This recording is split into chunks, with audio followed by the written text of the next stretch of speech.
반갑습니다. 인왕산TV 이용정입니다. 오늘은 폴리토크에 실은 제 칼럼을 동영상으로 만들어 보았습니다. 오바마 대통령, 해리스 대통령, 해리스가 대통령이 당선된다면 어떤 의미가 있는가를 살펴보겠습니다. 1974년부터 정치학을 공부하기 시작하고 1982년부터 11년간 미국 신시내티에서 미국 정치를 공부한 필자는 저는 2008년 11월 버락 오바마가 대통령에 당선되는 걸 예측하지 못했다. 2008년 민주당 대통령 후보 예비선거에서 힐러리 클린턴과 치열한 유세전을 벌인 끝에 오바마는 민주당 대선 후보로 지명되었고 11월 선거에서 공화당 후보인 존 맥케인을 이기고 미국 역사상 최초의 아프리카계 미국인 대통령에 당선되었다.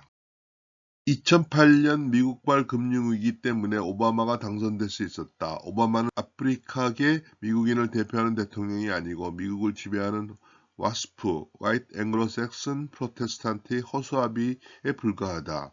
이러한 이야기들에도 불구하고 필자는 2008년 오바마가 당선되는 것을 보고 놀랐다. 오바마가 훌륭한 후보고 연설도 잘하지만 미국인들이 막상 투표장에 가면 아프리카계 미국인을 안 찍을 것이라고 생각했다. 혹시 모르시는 분을 위해서 2008년도 미국발 글로벌 금융위기에 대해서 설명해 보겠습니다. 서브프라임이라는 것은 프라임은 우수한 금융기관이겠죠. 은행, 금융기관이고 서브프라임이라는 것은 불량한 금융기관입니다. 모기지라는 것은 담보입니다. 담보.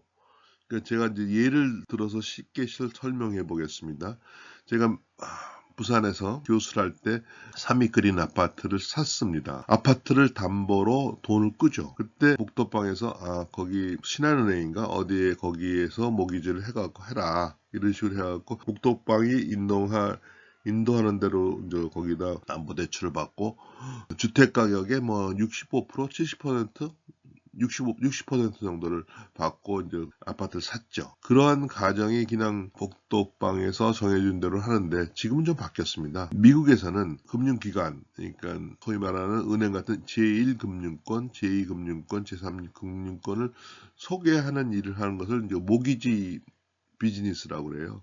그것이 상당히 성공했다니까 그걸 하고 돈 번 사람이 많습니다. 저희 처가 식구들이 7형제 중에 6형제가 미국에 가 있고 그 조카들이 있고 그래서 그 중에서 한 서너 명이 그 모기지 비즈니스라고 그럴까요? 모기지 한데 종사해 갖고 돈을 많이 벌었어요. 뭐 지금은 그게 끊어졌지만요. 이게 무슨 얘기냐면 아파트를 담보대출을 받을 때 은행을 정하는 것을 은행에서 은행권에서 미국의 은행에서 당신한테 유리한데 소개해주겠다. 유리하다는 것은 이자율이 낮고 많이 꿔주는 거죠. 근데 또 이자율이 높더라도 많이 꿔주기를 원하는 사람이. 우리나라도 이제 요새 그런 게 나와서 아파트 같은데 많이 붙고 그러는데 요새는 좀 덜한 것 같아요. 당신의 그 아파트 가격의 60%가 아니고 80%까지 꿔줄 수 있다. 뭐 보험회사라든가 제2금융권 그런 게 많죠. 그런 걸 소개해주는 겁니다. 그런데 그 과정에서 불량한 그 고객이라고 할까요? 그런 사람이니까 돈을 갚을 능력이 약한 사람한테 돈을 꿔주게 되고 또 금융기관도 부실한 금융기관이 돼갖고 그것이 연쇄 부도 사태가 나갖고 미국에서 큰 금융회사도 무너지고 그래서 크게 금융위기가 생긴 것이죠. 그게 전 세계적으로 퍼진 겁니다. 제가 설명이 제대로 됐는지 모르지만 하여튼 그런 모기지라는 것은 담보대출을 말하는 건데 그 담보대출을 알선해주는 일을 하는 과정에서 불량한 고객이라고 할까요?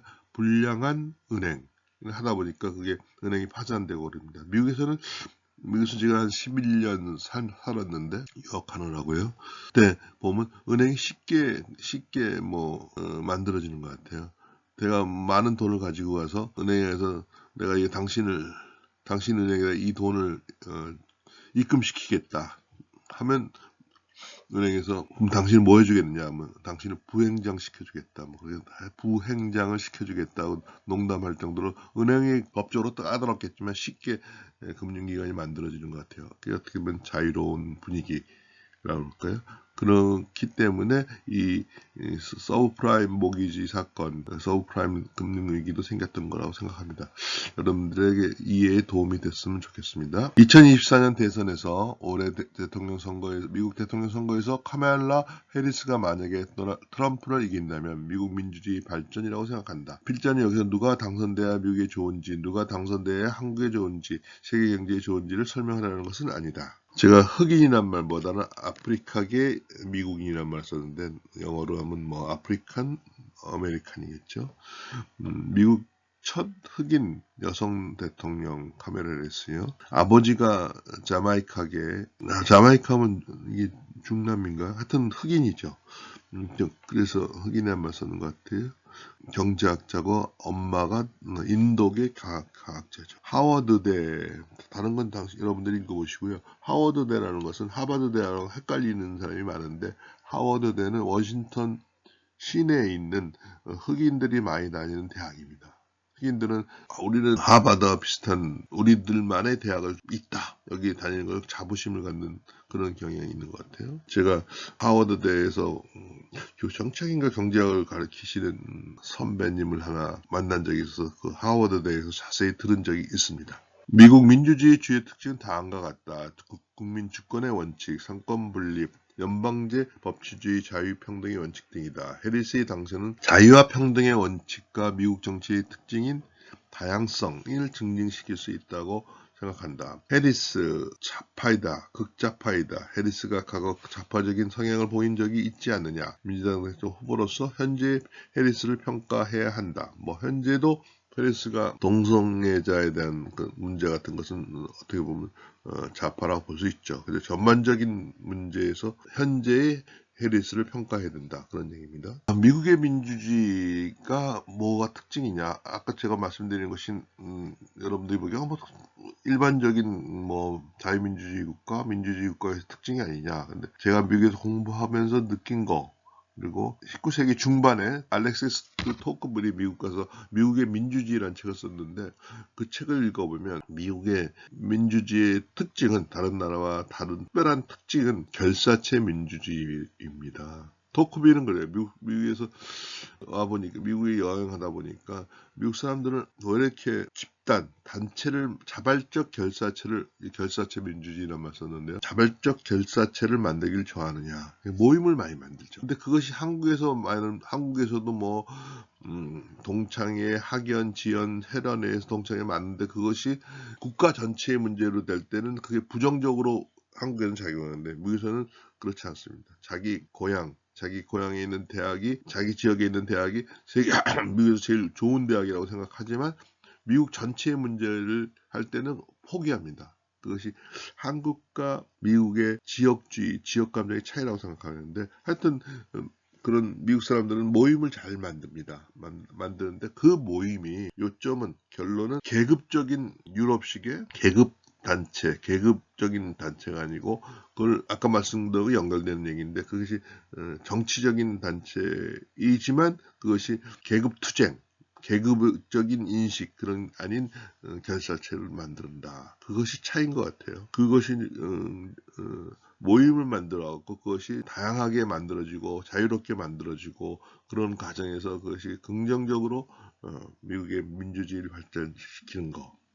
그것이 토크빌이 설파한 내용이고 저도 미국에 가서 공부를 하면서 느낀 것입니다. 다시 한번 말씀드리면 미국의 민주주의라는 것은 일반적인 민주주의 특징 외에 결사체 민주주의라고 할까요? 그런 것이 있다. 그런 것이죠. 그래서 김의영 교수란 다른 경희대에 있다 서울대로 옮겼는데 미국 정치를 공부한 사람들이 모아서 여러 사람이 모여서 쓴 책입니다. 이게 저보다 약간 후배 세대죠. 민주당의 기본 원칙인 리버럴과 공화당의 기본 원칙인 컨서버티브 모두 존 로크의 자유주의와 자유민주주의 체제 하에서의 정책적인 차이다. 그러니까 미국의 민주당은 좌파다라고 얘기하면 아니 좌파다 차이.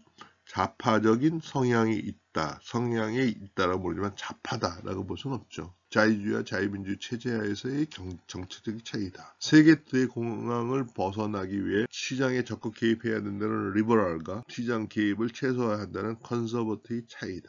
이데올로기라는 것은 미국에서 이데올로기는 이런 정당 일체감이라 할까요? 리버럴 컨서버티브입니다. 그러니까 제가 공부할 때 80년대 나는 레이건을 찍지만 나는 리버럴에서 민주당의 하원의원 누구를 우리 카운티에서 나오는 하원의원 누구를 뽑지만 대통령은 레이건을 뽑는다. 뭐 이런 식으로 리버럴에서 컨서버티브에서 자기의 정치적인 결정을 내리죠. 근데 이 리버럴과 컨서버티브가 가장 갈라져서 정책적 차이를 보인 거는 1930년대 직후고요. 점점 그게 좁아지죠. 말하자면 뉴트럴한 것이 늘어나는 것이죠. 그렇지만 기본적인 원칙의 차이는 리버럴과 컨서버티브의 차이는 변화에 대해서 반대하느냐 찬성하느냐의 차이다. 그렇지만 하여튼 이것은 자유주의와 자유민주주의 체제 하에서의 정책적인 차이다.